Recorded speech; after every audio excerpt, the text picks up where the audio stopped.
औज़ुबिल्लाहिमिनश्शैतानिर्रजीम बिस्मिल्लाहिर्रहमानिर्रहीम। आप लोगों को मालूम है कि कराची में वायरस चला हुआ है आंखों का इन्फेक्शन का, सही है, जिसके ज़रिए मतलब आंखें आप लोगों की ख़राब हो रही हैं। तो इसका नुकसान ये हो रहा है कि स्टूडेंट जो है ना बहुत कम तादाद में क्लासेस में आ रहे हैं। तो हमने अब ये कोशिश की है कि जो अपने लेक्चर होंगे उनको रिकॉर्ड करके यूट्यूब पे चैनल पे अपलोड कर दें, ताकि बच्चे जो गैर हाजिर हैं, जो नहीं आ रहे, उनके पास ये लेक्चर पहुंच जाए। तो सबसे पहले है determinant of matrix. Determinant of matrix आप पहले सवाल करके आ रहे हैं ब्रैकेट के, मतलब आप या प्लस माइनस या मल्टीप्लाई करके आ रहे थे, लेकिन इसमें करने का तरीका अलग है।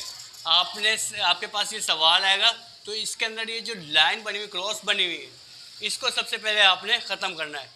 तो आपने बिल्कुल सीधी लाइन लिख दी, उसके अंदर जो नंबर है 371 - 4, 371 - 4, इसको मालूम कैसे करेंगे? इसको मालूम करने का एक फार्मूला होता है।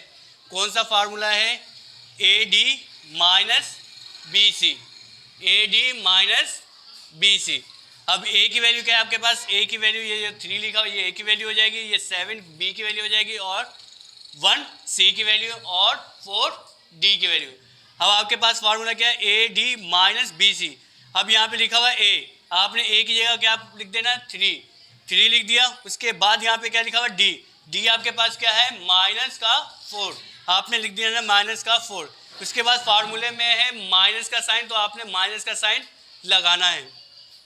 और उसके बाद फिर यहाँ पे लिखा हुआ है -7, क्यों ये -7 यहाँ पे B लिखा हुआ है, तो हमने हमारे पास B की वैल्यू क्या है? -7 है, तो आपने 7 लिख दिया। उसके बाद क्या है? यहाँ पर 1 लिखा हुआ है, तो 1 आपके पास क्या है? C, तो आपने यहाँ पे C की जगह 1 लिख दिया। अब आपने क्या करना है? AD और -BC, मतलब आपके पास जो आपने नंबर लिखे इनको अब आपने मल्टीप्लाई करवाना है। तो यहाँ पे लिखा हुआ है 3 - 4, 4 को 3 से मल्टीप्लाई करवाएंगे तो कितना आंसर आएगा? 4 3 = 12। यहाँ पे प्लस का साइन है, यहाँ पे माइनस का साइन है। प्लस माइनस क्या होता है? माइनस। तो आपके पास आंसर आ जाएगा -12। और यहाँ पे देखें माइनस का साइन है, वो आपने ऐसे ही नीचे उतार देना है। और 7 को 1 से मल्टीप्लाई करवाएंगे तो क्या आएगा? 7 1 = 7। आपके पास आंसर आ जाएगा -7। अब यहाँ पे देखें कि आप बचपन से पढ़ते हुए आ रहे हैं कि माइनस माइनस हम क्या करते हैं? प्लस। माइनस माइनस क्या करते हैं? प्लस। यहाँ पे भी माइनस का साइन है, यहाँ पर भी माइनस का साइन है, माइनस माइनस हम करेंगे प्लस। तो 12 और 7 इन दोनों को प्लस करेंगे तो हमारे पास कितना आ जाएगा? 19। कितना आएगा? 19। लेकिन बड़ी वैल्यू के साथ माइनस का साइन है, तो इसी वजह से हम माइनस का साइन लगाएंगे, तो माइनस का 19 आएगा। तो ये आप लोगों के पास आंसर आ गया। डिटर्मिनेंट मालूम करने का तो ये तरीका होता है। अब हम चलते हैं दूसरे सवाल के ऊपर। दूसरा सवाल है -5, -3 +3 और -4।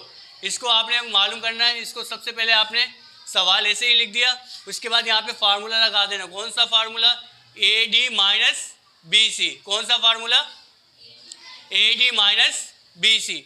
A आपके पास क्या है? -5, और B आपके पास क्या है? -3, और C आपके पास क्या है? 3, और 4 आपके पास क्या है? -4। अब आपने क्या करना है? AD - BC, ये फार्मूला लिखना है। यहाँ पर A लिखा हुआ है, तो आपने A की जगह पर A की वैल्यू लिख देनी है। A की वैल्यू क्या है आपके पास? -5। आपने यहाँ पे पुट कर दी, और उसके बाद यहाँ पे लिखा हुआ है D आपके पास क्या है? -4, वो आपने यहाँ पे पुट कर दिया।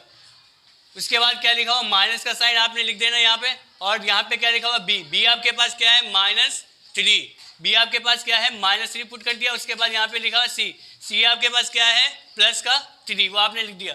अब सिंपल काम क्या है? आपने इनको मल्टीप्लाई करना है। 5 माइनस का है, 4 माइनस का है, 5 4 सा कितने हो गए? 20। माइनस माइनस क्या हो जाएगा? प्लस। यहाँ पे माइनस का साइन है, यहाँ पे माइनस का साइन, माइनस माइनस क्या हो जाएगा? प्लस। 3 3 = 9। अब यहाँ पे भी 20 प्लस का है, 9 भी प्लस का है, तो इन दोनों को प्लस करेंगे, हमारे पास क्या आंसर आएगा? 29। ये आपके पास एक और सवाल सॉल्व हो गया। तो